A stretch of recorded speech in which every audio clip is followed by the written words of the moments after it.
RRB group D का जो भर्ती निकला है ना 22,000 का, इसमें सेफ जोन और डेंजर जोन क्या रहेगा ये संपूर्ण मैं आपको प्रूफ के साथ बताऊंगा। हालांकि ना अगर आप थोड़ा बहुत भी दिमाग लगाओगे ना और आप बहाली देखोगे बाबू, आपका 19 वाला तो 1 लाख के लगभग था और 25 वाला देखोगे तो 32,000 के लगभग था।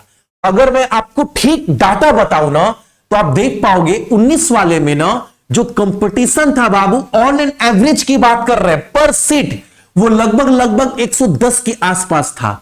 अगर आप 25 वाला देखोगे जिसका कटअप अभी आया नहीं है, उसका कंपटीशन था कितना बाबू, तो 300 प्लस था एक सीट पर कंपटीशन। और ये मैं आपको बता दे रहा हूं इस बार जो कंपटीशन रहने वाला है ऑन एन एवरेज पर एक सीट पर ना वो 350 प्लस होने वाला है।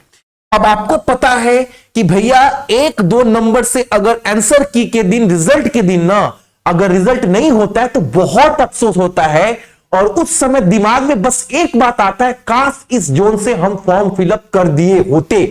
तो बहुत कुछ मायने रखता है बाबू जोन को लेकर, वो बात मैं आपको बताऊंगा। लेकिन सबसे पहले एक बात याद रखना, आप फॉर्म फिलअप कर रहे हैं ना तो एकदम फॉर्म फिलअप करने के बाद पढ़ाई में बाबू एकदम लग जाना बिना इधर उधर किए। और विश्वास मानो आने वाला 6 महीना अगर आपने टारगेट बनाकर पढ़ दिया ना तो आपका रिजल्ट हो जाएगा। एक सच्चाई और बता रहा हूं पूरे डिटेल में बात करने से पहले ना, हकीकत एकदम जमीनी हकीकत बता रहा हूं आपको।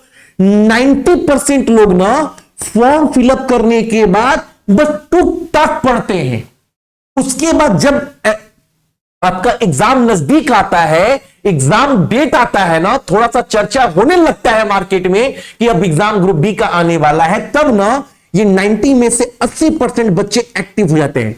तब तक बाबू बहुत देरी हो गया होता है। तब इंसान को अपने अंदर कमी नजर आता है कि काश हम पढ़ लेते, और वो काश ना बाबू आपका पूरा साल बर्बाद कर देता है।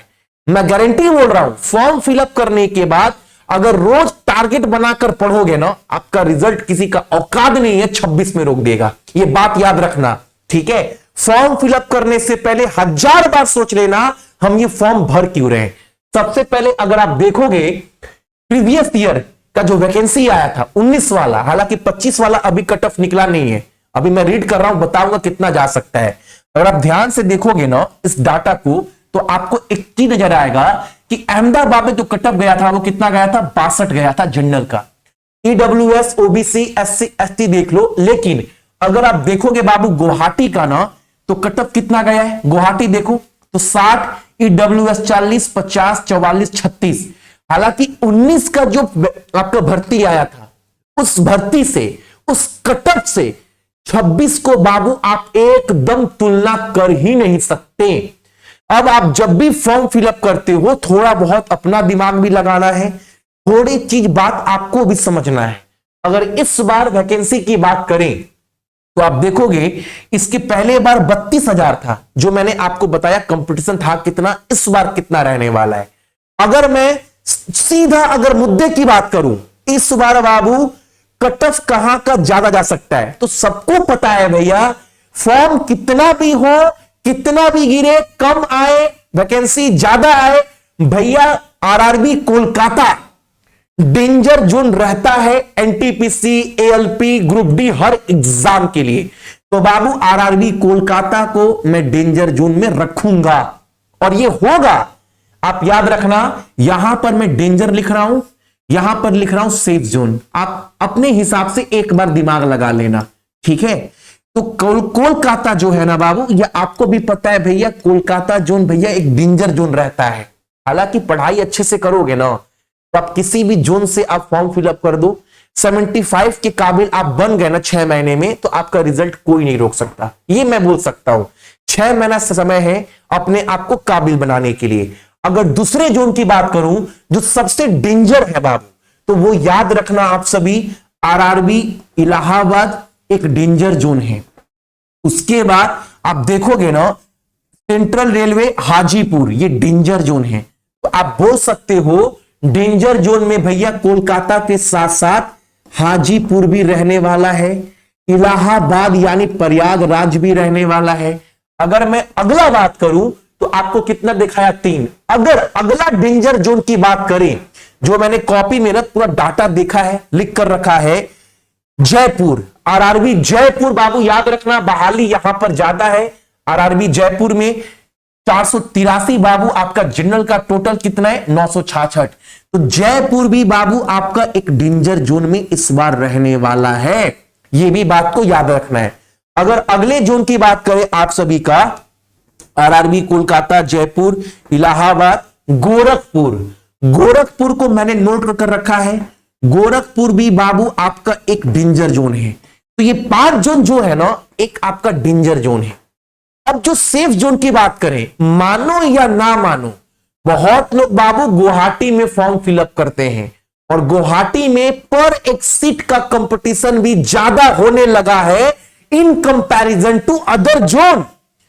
आप देखते होंगे कि गुवाहाटी का ना कंपटीशन ज्यादा हो गया एक सीट पे, लेकिन फिर भी कट ऑफ ना बाबू उतना ज्यादा नहीं बढ़ रहा है। क्या रीजन है? क्योंकि गुवाहाटी बाबू एक ऐसा जोन है ना जहां पर नौकरी जो करता है गुवाहाटी जोन में, उनसे पूछिएगा कितना हालत कैसा है, लेकिन फिर भी बच्चा सोचता है रेलवे की नौकरी कम से कम पहले हो जाए।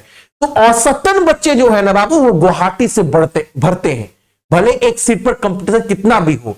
तो गुवाहाटी में आपका बाबू वैकेंसी ना अच्छा खासा है। आप देखोगे इस बार आरआरबी गुवाहाटी में जो देखोगे आपका 1780 आपका वैकेंसी है। तो सेफ जोन में बाबू सबसे पहले ना गुवाहाटी को मैं रखूंगा 1 नंबर पर। अगर दूसरे जोन की बात करूं जो सेफ जोन रहने वाला है, वो मानो देखो दिल्ली को आप बाबू सेफ जोन नहीं बोल सकते, मैं सेफ जोन की बात कर रहा हूं जो थोड़ा बहुत सेफ जोन है। गुवाहाटी के बाद आप बाबू आ सकते हो चेन्नई वाले पर। आरआरबी चेन्नई कहां पर है? आरआरबी चेन्नई को अगर आप देखोगे यहां पर आरआरबी चेन्नई, यहां पर बहाली कितना है? तो यहां पर भी 1027 बहाली है, जो कि अच्छा बहाली है। तो आरआरबी चेन्नई भी आप बाबू प्रेफर कर सकते हो दूसरे सेफ जोन में। अगर तीसरा सेफ जोन की बात करें ना तो आरआरबी बिलासपुर में कंपटीशन बाबू ज्यादा रहता है, अच्छे बच्चे भी फॉर्म फिलअप करते हैं, लेकिन देखा गया है कि इन जोन के कंपैरिजन में बिलासपुर कहीं हद तक ठीक है, क्योंकि हमको यह भी देखना है कि वैकेंसी कितना है। ठीक है, तो आप आरआरबी बिलासपुर देखोगे यहां पर, तो यहां पर बाबू 1225 बहाली है। लोग बाबू भाई मेरा वैकेंसी कितना भी हो, लोग यही देखता है कि बहाली ज्यादा कहां पर है, भर देते हैं। उस हिसाब से देखोगे तो बिलासपुर में अच्छी खासी बहाली है, तो आप सेफ जोन में कहीं ना कहीं बिलासपुर को भी डाल सकते हैं। तो कितना हो गया? 3 हो गया। आरआरबी मुंबई बहुत लोग बोलते हैं डेंजर जोन है। देखो डेंजर जोन नहीं बोल सकते, इनके कंपैरिजन में, इनकी तुलना में सेफ जोन में बाबू आपका, मैं ये नहीं बोलूंगा कि पूरी तरह से मुंबई जो है वो आपका सेफ जोन है, लेकिन एक बात याद रखना, आरआरबी हुबली जो है ना वहां पर बहाली बहुत कम है, 92 बहाली मात्र है हुबली में, जो कि बहुत लोग कम भरता है। आप देखते होंगे हुबली का जो है, अब देखो बहाली कितना है वहां पर हुबली में, मात्र 92 सीट है। फॉर्म भरेंगे लोग, कंपटीशन होगा, लेकिन जो औसतन बच्चा है वही बाबू वहां का फॉर्म फिलअप करता है। जो बहुत तेज है, जिनके नंबर 85 86 आ रहे हैं, वो कभी भी हुबली को प्रेफर नहीं करते हैं या फिर गुवाहाटी को प्रेफर नहीं करते हैं। तो हुबली को भी बाबू आप सभी कहीं ना कहीं एक सेफ जोन में आप रखिएगा। उसके बाद आप यहां पर देखना, आप देखोगे ना इस वैकेंसी में जो है आरआरबी दिल्ली जो है आपका 3633 बहाली है। ठीक है, लेकिन दिमाग में रखना है उत्तर प्रदेश के सारे बच्चे दिल्ली में जो रह रहे हैं वो सारा का सारा बाबू एक हब है छात्रों का, और ये सेंट्रल में पड़ता है। तो दिल्ली में बाबू बहाली देखकर आपकी मर्जी, अंतिम डिसीजन तो आपको ही लेना है, लेकिन सब चीजों को समझते हुए फॉर्म डालना है। इसीलिए मैंने सेफ जोन में ना आरआरबी दिल्ली को रखा ही नहीं है। अब बहुत लोग फॉर्म फिलअप कर रहे होंगे, आप करिए, आपकी मर्जी है। उसके बाद अगर आप देखोगे RRB Mumbai in comparison to, तुलना करूं दिल्ली से, तो बाबू आरआरबी मुंबई जो है ना आप ये फॉर्म यहां पर डाल सकते हो। कहां पर? आरआरबी मुंबई, ये आप यहां पर सेफ जोन में कहीं हद तक रख सकते हो। बाकी आप देखोगे सिकंदराबाद, बहाली कितना है 1016, लेकिन सिकंदरा जोन बाबू अगर तुलना करें जो डेंजर जोन था लगभग लगभग उसी जोन में सिकंदराबाद का भी कट ऑफ जाता है, चाहे एनटीपीसी हो, चाहे एएलपी हो, चाहे ग्रुप डी हो। सिकंदराबाद का कट ऑफ भी बाबू थोड़ा हाई रहता है, ये देखा गया है। उसके बाद तो मैंने बताया गोरखपुर, जबलपुर, बिलासपुर और कुछ तो बचा ही नहीं आप सभी का। तो मैंने आपको 5 डेंजर जोन बताए हैं जो इस बार डेंजर रहेगा। इसके cut off in comparison to this, अगर आप किसी भी जो सिलेक्शन लिया है, अच्छे से पढ़ा है, चीजों को अध्ययन किया है ना, उनको आप एक बार दिखा देना, वो बोलेगा बच्चा इनसे अगर तुलना करोगे इस जोन को ना, तो ये जोन बाबू कहीं ना कहीं डेंजर जोन में आता है। लेकिन दिमाग में याद रखना, मैंने आपको थोड़ा बहुत आइडिया दिया। इस बार कंपटीशन पर सीट पर 350 बच्चा का रहने वाला ही है, क्योंकि 19 में 110 था, 25 वाले में 300 था पर सीट, इस बार 350 रहेगा। तो इस बार कोई डेंजर सेफ जोन बोलकर नहीं है। आपके पास 6 महीने का समय है, आज से लेकर 6 महीना में अपने आप को सिर्फ यह सोचना है, आने वाले 6 महीना में अपने आप को इसका काबिल कैसे बनाए। अगर आप इस नंबर तक पहुंच गए तो आपका सिलेक्शन कोई नहीं रोक सकता, ये आप लिख कर लेना। आपको मैं प्रॉपर स्ट्रैटेजी वीडियो भी दे दूंगा, तो आज या कल में तो चैनल को सब्सक्राइब कर लेना, जब भी डालूं तो आपको वो वीडियो फ्री में मिल जाए। एक छात्र का मैंने स्क्रीनशॉट आपको दिखाया था कुछ दिन पहले, 2-3 दिन पहले, हालांकि बहुत बच्चे का स्कोर 82, 83 है। एक बच्चा का स्क्रीनशॉट मैंने दिखाया था, देखो अगर आप मैथ और जनरल साइंस अगर ये स्ट्रॉन्ग कर लेते हैं और थोड़ा बहुत आप सभी का रीजनिंग, मैथ और साइंस, तो भी आपका काम बन जाएगा।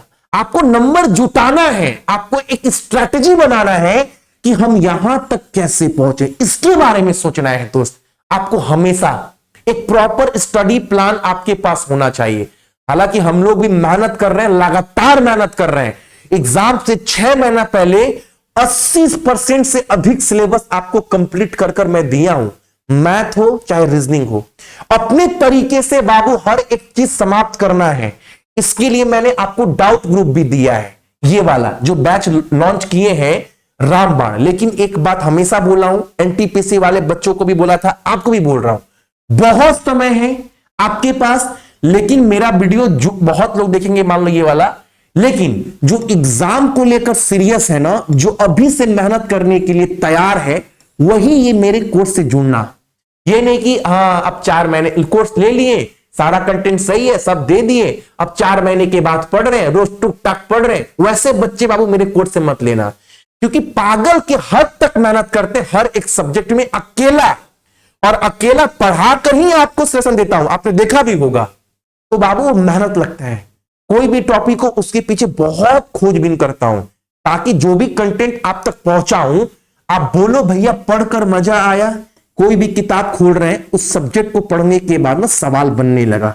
इस कॉन्फिडेंस से आपको हर एक बाबू चैप्टर प्रोवाइड करवाता हूं, और रीजनिंग सब दे दिया हूं मैं आप सभी को, ठीक है। बाकी सक्सेस की 98 ऑफिशियल एप्लीकेशन इंस्टॉल करना, अगर सीरियस हो तो भी लेना, वरना छोड़ देना भाई। पढ़ना तो अच्छे से पढ़ना, सिलेक्शन के लिए पढ़ना, फॉर्म फिलअप कर सोना मत कम से कम।